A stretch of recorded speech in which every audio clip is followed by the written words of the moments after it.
Dans la religion chrétienne, dans la même Bible, on parle du port du voile. On dit que si la femme elle n'est pas voilée, qu'elle se rase la tête. S'il est honteux pour la femme d'avoir la tête rasée, qu'elle se voile. Quand on porte le voile, on doit s'en tenir à certaines choses. D'accord. C'est-à-dire il y a des choses qui ne doivent pas venir d'une voilée. C'est-à-dire, lesquelles par exemple? Il y a beaucoup de choses. Hein. Oui, entre autres. Il y a beaucoup de choses. Par exemple, mener une double vie. C'est-à-dire? Se voiler à l'intérieur, à l'extérieur, porter autre chose. Des femmes qui sont pieuses, qui sont casanières, qui font leur petite life tranquille, naturelle, pas de fossiles, pas de faux ongles, vous n'en voulez pas. Arrêtez s'il vous plaît, il y a que ça dehors. Il y a que ça dehors. Vous êtes des gros hypocrites. Demain, une femme, elle est juste bien habillée, elle a pas de maquillage, elle est coiffée normale, vous allez pas la regarder. Par contre, celle qui est habillée un petit peu bien sexy, fossiles, faux ongles, bien coiffée, c'est ça vous allez regarder. C'est ça vous allez regarder. Vous ne voyez même plus, vous dites oui, les femmes elles sont superficielles. Vous n'arrivez même plus à voir notre beauté naturelle. Vous êtes même plus capable de voir la beauté naturelle d'une femme. Je veux pas mettre tout le monde dans le même panier. Parce qu'il y a des hommes, non, ils savent. Ils sont peu, mais ils savent. Donc je veux pas mélanger. Je ne mélange pas tous les hommes. Mais la plupart, vous êtes là, vous regardez, en fait, vous critiquez le style de femme que vous voulez. Parce que ce style de femme-là, vous voulez que ces sorcières soient des femmes bien. Comme ça, vous avez les deux. Non seulement, elle est pas, et en plus de ça, c'est une femme bien. En fait, vous voulez pas, vous voulez le beurre et l'argent du beurre. Mais des filles bien, des filles qui se respectent, des filles qui bossent, des filles qui sont pieuses, des filles qui regardent juste devant l'avenir, des filles qui ne veulent même pas que tu les entretiennes, qui font en sorte de gérer leur vie. Il y en a beaucoup dehors. Sortez un peu le nez des réseaux. Il y en a beaucoup dehors. Sauf que vous les regardez pas, ces filles-là. Vous les regardez pas. Parce que vous aimez les sorcières, encore une fois, je me répète. Vous aimez les sorcières.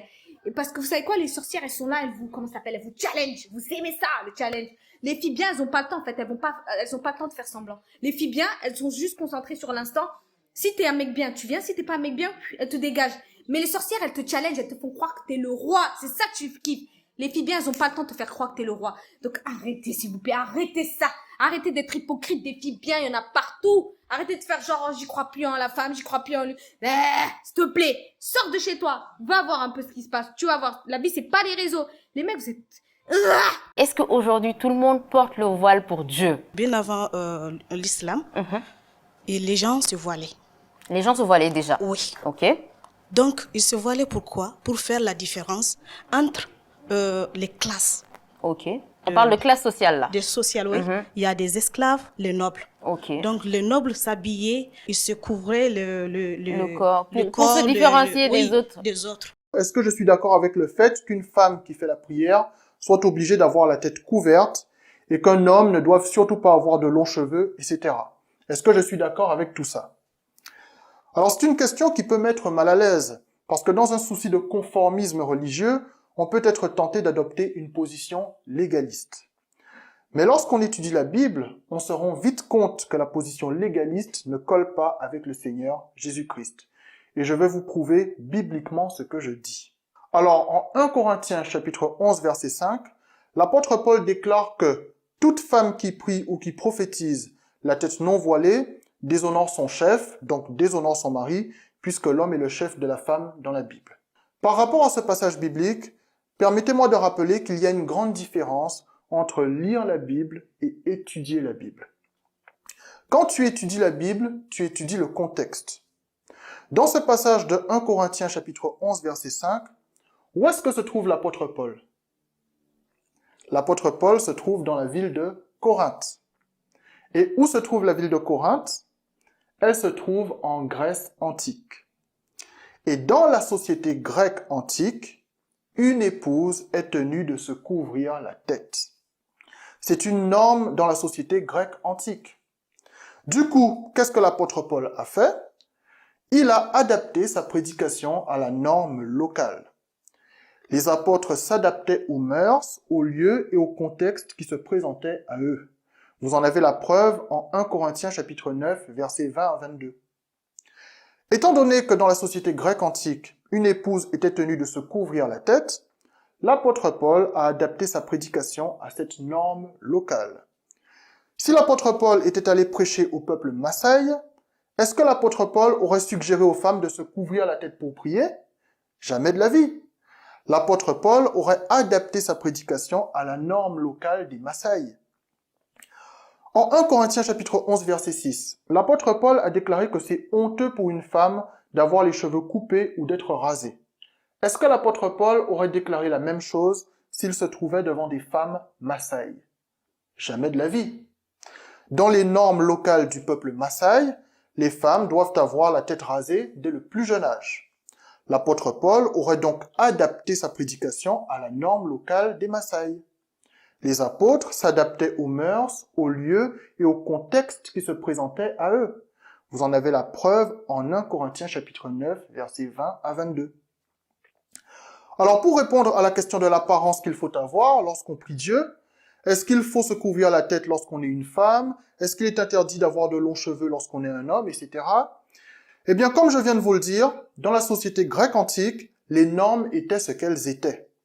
L'apôtre Paul a adapté sa prédication aux normes locales de l'époque. Aujourd'hui, est-ce que nous sommes en Grèce antique? Non. Aujourd'hui, est-ce qu'une épouse est tenue de se couvrir la tête? Non. Dans la société actuelle, est-ce que c'est une honte pour un homme d'avoir de longs cheveux? Pas que je sache. D'autant qu'il faudra un verset de la Bible qui nous indique exactement à partir de quelle mesure un cheveu peut être considéré comme long. Une telle information n'existe pas dans la Bible. Tout ça pour dire que les normes locales de l'époque, auxquelles les apôtres ont dû s'adapter pour prêcher, appartiennent à un contexte particulier. Nous vivons à une autre époque. Notre société a d'autres normes. Nous sommes tenus de nous y adapter comme l'ont fait les apôtres à leur époque.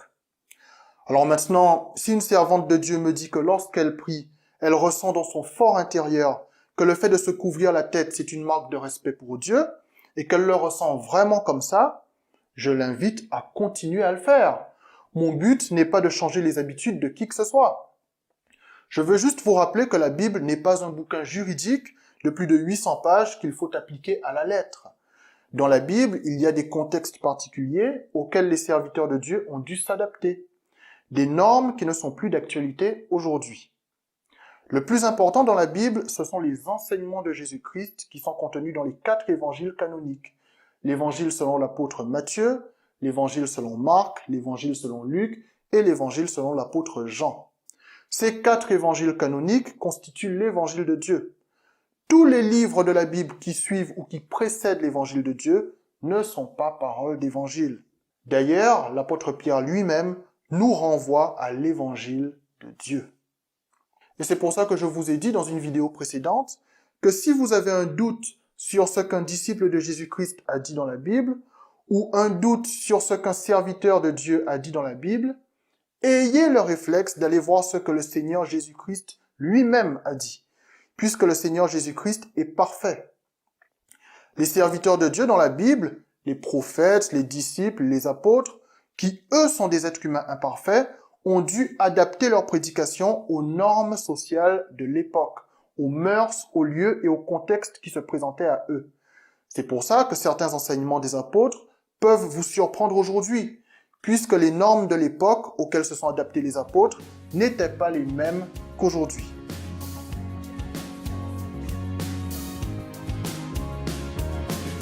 Les mecs, vous êtes...